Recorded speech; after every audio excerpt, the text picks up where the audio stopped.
So number 2, so the total rainfall in millimeters during each month is recorded at a weather station. Cool.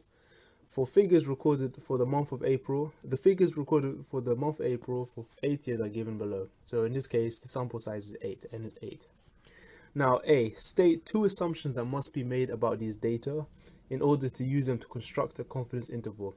So to summarize this, every time you're given a bunch of data and it asks you 2 assumptions to make in anything, you always have to say that the data must be random. I mean, it should always be randomly sampled. You can't pick fixed data, otherwise there's no point having a confidence interval because you already know the interval.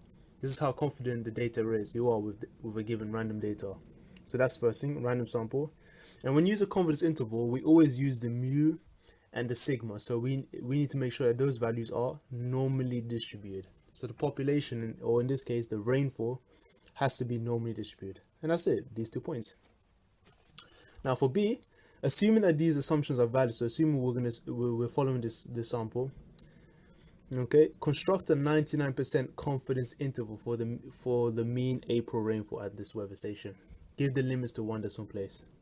Okay, alright, so what I did here is that first things first, I would write the equation out. So the general formula for any confidence interval is x bar, the sample mean, plus minus some t value in the tables, times the standard error. And the standard error is always standard deviation of root n.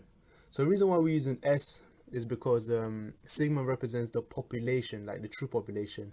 If we're collecting from a random sample, we have to use another notation, so that's why we chose s. As for the t value, it's always the sample size minus 1. So we go look at the 7th value in t table, so t7. And then if we're working with 99%, we look at the 99%, we half it, get 1%, and then because this is always two-tailed because it's plus and minus, it's on the left and right side of the distribution, it'll be half of 1%. So we look at 0.5% or 0.005. Or sometimes we look at 99% with bracket 2 tails, depending on what on your tables. Anyway, we'll have a look at that anyway, and we'll make sure we understand that. So with the values here, let's check it out. So x bar is literally the sample is the sum of x over n. So literally add all these up. I did it already and I got 284.8. Divided by 8, you should get the simple mean. Now here comes a tricky one. This formula is very particular because this is dealing with error. When you do confidence interval, we have to assume some sort of error like n minus 1, or sometimes n is okay, but this is what we do. So this means that you pick an x value and you subtract from the sample mean which we obtained.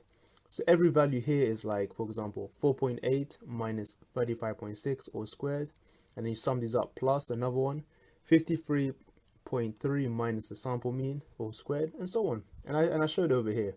You literally subtract these values from each of these values from the mean, and then you square the final bits for all of them. And yeah, over n minus 1, so over 8 minus 1, so 1 over 7. And that's it. Doing all this gives you some variance. And then finally, to get just s, square root your final answer. Square root all of that. Yeah. And then therefore, there are interval with the t value. And oh yeah, I didn't put a t value, did I? Let me go on the table and show you what t value we need to put over here. Now, looking at your AQA tables, always go down to table 5, which is the percentage points of the student's t distribution. Okay, so for 99%, I mean, the way they do it in the formula book is that they cover the whole of the left side of the region. Now for 99%, this literally means that the middle part is 99%, meaning that the symmetrical bits, this unshaded area, and if you imagine this area, are both half of 1%, so they must all add up to 100%. Now essentially, the areas here are everything to the left, so it's really the 99% area plus this additional 0.5%. Meaning that the total area is 99.5%. Equivalently, if we look at tables, it's going to be this one here, the one I already boxed. Okay, so that's what you do. So for 99, you just shade it in and you figure out what is the equal remaining areas.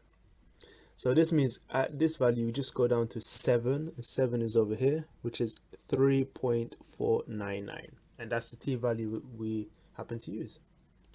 Looking back here, yep, so I didn't write it down, but if I had to include it, this value would be 3.499.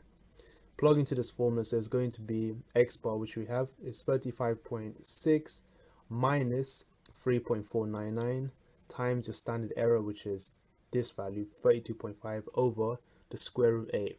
do the minus answer, then the plus answer, then you should have these two values. So, and this is going to be the interval. So literally what this tells us is that the rainfall is going to be within these limits. Of course, it's kind of weird because you can't have negative rainfall. And actually that actually solves part C. By considering your confidence interval, comment on the likely validity, oh god, I can't say that, on how valid your assumptions are from part A. So with a negative confidence interval, it doesn't work because rainfall cannot be negative. And that's it. Done.